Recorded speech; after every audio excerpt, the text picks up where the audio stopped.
So, as an adjuster or somebody that works in the insurance industry, I feel like no matter how long you've worked in the industry, there's always going to be a certain level of anxiety that you may feel when you have to deliver bad news to somebody. You in the past, I'm in the future. You mad that they don't salute you. I need a bag. Thank you guys so much for clicking on this video. If you're new here, my name is Keela Trishan, and I make videos on lifestyle, insurance, and mental health. I also do vlogs, day in the life in the insurance industry, day in the life with a toddler, all the things. So if that's something that interests you, go on ahead and click that subscribe button below. Be sure to turn on your notifications so you don't miss anything from me. And if you're returning, thank you so much for coming back, and thank you for your support. Okay, so as I kind of prefaced, I think that delivering bad news to customers, really no matter what industry you work in, but especially in insurance, can be like very tough. And I know even for me, I've been doing it for some years now. I still have a certain level of like just uncomfortableness and anxiety before I have to like decline something or tell somebody that I can't do something. I think part of it is just like the fact that I know these people are paying premium for services. And so, just kind of like trying to figure out ways to lessen the blow while still getting that message across can be kind of tough. So I wanted to kind of discuss that with you guys today. I have some things that I do when I am having to deliver bad news, like basically when I'm declining a claim or when I am telling somebody that there's going to be some things that I can take care of and some things I can't. So hopefully these tips can kind of help you if you're struggling in that area. Hopefully they can give you more confidence and just kind of make sure that your investigation is thorough. If you are interested, if you struggle in this area, or if you're just kind of curious, definitely go on ahead and stay tuned. Okay, so jumping right in, my first tip when you are preparing to have kind of a difficult conversation with the customer is to make sure that you have all of the facts and make sure that you're aware of all of the policy provisions before you start discussing what is not covered. So it's kind of like having a yes mentality, but basically you want to have a conversation with the customer, an open conversation with the customer, where you're asking questions and you're kind of digging deeper to find out what exactly is going on. So the way I kind of do that is like if it's like a pipe that bursts or something like that, I'm asking them, how long have you noticed that there was damage? When did this happen? Like, do you have dates? Do you, maintain your home? Well, not in those words, but like, when was the last time you had any plumbing work done? Things like that. You want to make sure that you're asking questions so you can kind of put together your investigation. I think the worst thing you can do is try to like decline something over the phone or before you've had a chance to do a proper investigation. So you definitely want to like clarify and make sure that you understand what the person's claiming and what they're asking to be covered before you start talking about what is not covered. Typically, when I first get a claim, I'm looking at the details that the first person took. So I'm looking to see, okay, is there anything here that may or may not be covered? I'm looking to see what type of policy does this person have. Is it a homeowner's policy? Is it a condo policy? That kind of thing. So that prompts me to prepare questions that I would ask them when I'm on the phone with them, and then also reviewing their policy to see, are there things that we for sure don't cover? Are there things that are like a gray area, that kind of thing? Even sometimes after you have the conversation with the customer, you may have to go and review that specific policy to see if there is anything in there that is excluded. Excluded meaning not covered on the policy.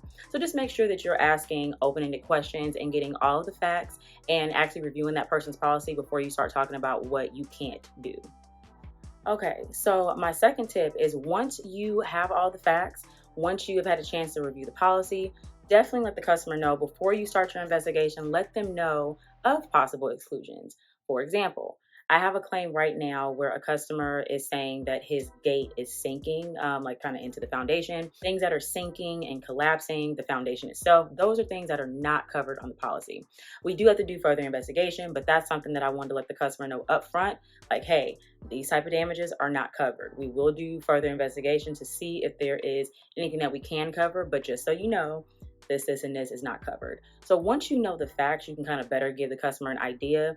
And the way I look at that is kind of like it's lessening the blow. It's letting them know that although you are going to do everything you can to find coverage, you want to let them know up front that based on what they're saying, it is likely that these type of damages may not be covered. So then at least they can kind of have in their mind, like, okay, it's possible that I may be responsible for these damages. My adjuster is still going to do their proper investigation, provide me with documents and all that stuff before it's like a final no. But I do like to do that to kind of just like preface, like, hey, let me familiarize you with your policy. What you're explaining to me does not sound covered, but I might be able to help you. I just need to do a little bit further investigation. So you want to kind of just let them know, just so they can kind of be aware and kind of making plans in their head before you completely decline everything. Okay, so my third tip is to not half-ass your investigation.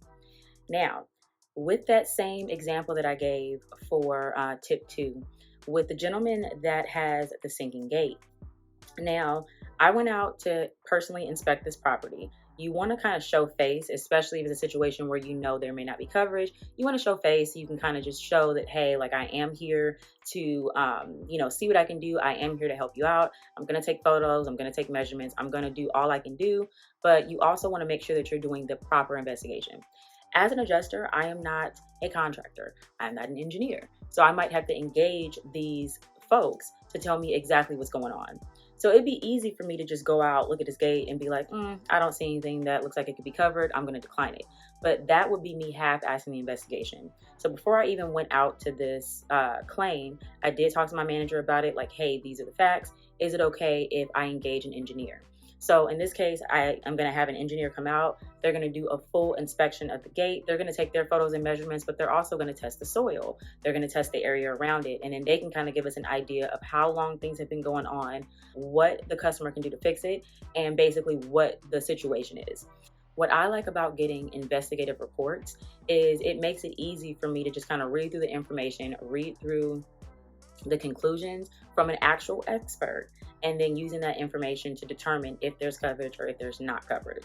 So just remember, as an adjuster, like you didn't go to school. I mean, some people did, but a lot of times as adjusters, we don't have this expert experience. So do a thorough investigation. If you need to order a leak detection to determine if there is, leaking, like some type of plumbing leak causing damage. If you need to order an engineer, like in this case, whatever, to see like, okay, what's causing the sinking, whatever type of investigation you need to do, kind of figure that out. So then you can have a thorough decline letter to stand on if you end up having to decline the claim in full. You just want to make sure that your investigation is complete and that you have documents to provide the customer. So when you do have to deliver that tough information, you have actual documentation saying, hey, we did this, this, and this is why it's not covered under the policy. So make sure that you are not half-assing your investigation. Do a thorough investigation. And that a lot of times makes it a lot easier to deliver the unfortunate bad news.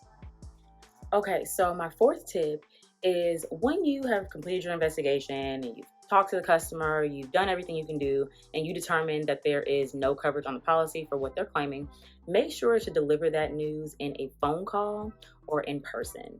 This can be tough because I know I have said before that I don't like talking on the phone. This is just like even in my personal life, I don't like talking on the phone. If we can text, let's text, voice text.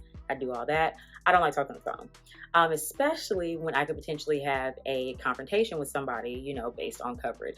It's no matter how many times I do it, it's still uncomfortable.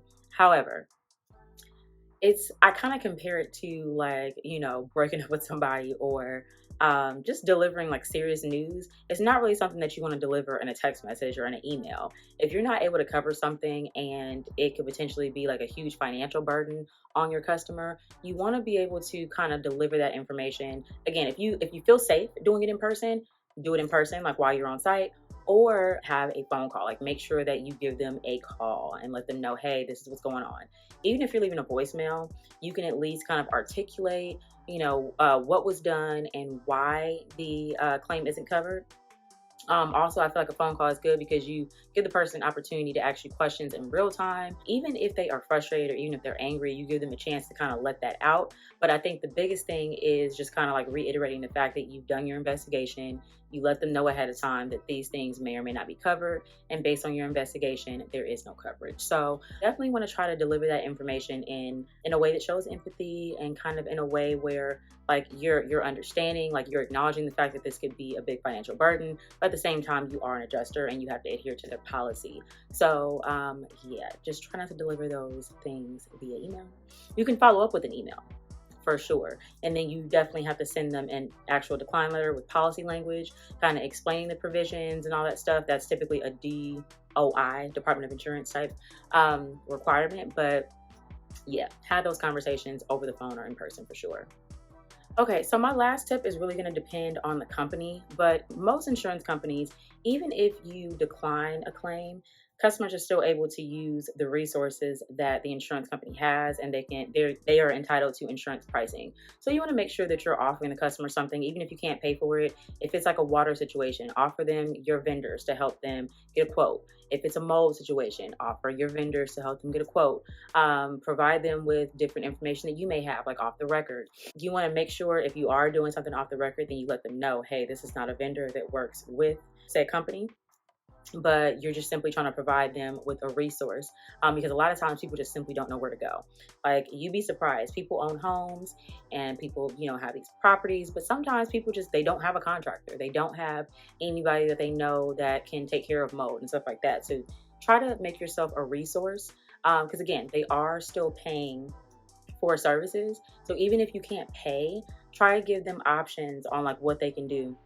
If you have some expertise in, fixing something, like even with mold, for example, with me, I've explained to people, just like different ways to clean the mold if you can't afford to fix it right there in the moment, ways to kind of remedy it until you can fix it, but then also giving them information for an environmental vendor that could assist them with remediating the mold. Same thing with like the water mitigation vendors. If you got like some water damage that was long term, it's still, even though it's not covered under the policy, you still want to take care of it before things get worse. So giving them information for these vendors, the vendor could provide them with a quote, and then they might be able to work with them on payment. You never know. So just kind of letting them know that even though you can't pay for something, you're still their advocate, and providing them with all the resources that you can in lieu of actually paying for their claim.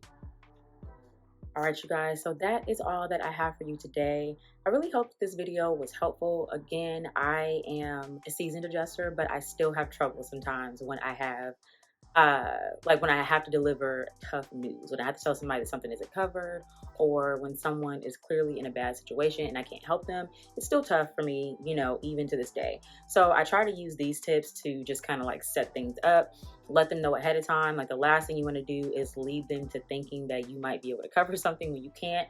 I try to leave things open-ended, and I just make sure I reiterate, hey, I still need to investigate. These type of damages usually aren't covered, but I'm going to do a full investigation to see if there's anything I can do for you. But this is kind of where we are. So you're always going to have people that are angry and people that want to escalate things. Those things are just going to happen. But in my experience, especially like just kind of doing what I do, it lessens the blow. And I have people a lot of times, like, they may not be happy with the decision, but they respect the decision because I did do everything I said I was going to do. And I've also provided them with resources to assist them, even though I can't pay. So definitely hope this helped.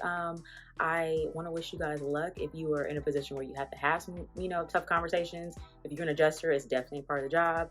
I actually have about 2 that I need to decline, like tomorrow being Monday. So yeah, y'all go on ahead and send some positive vibes my way.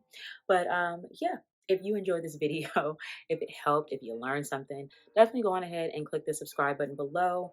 Be sure to turn on your notifications so you don't miss anything from me. That being said, you guys have an amazing day, and I'll see you next time.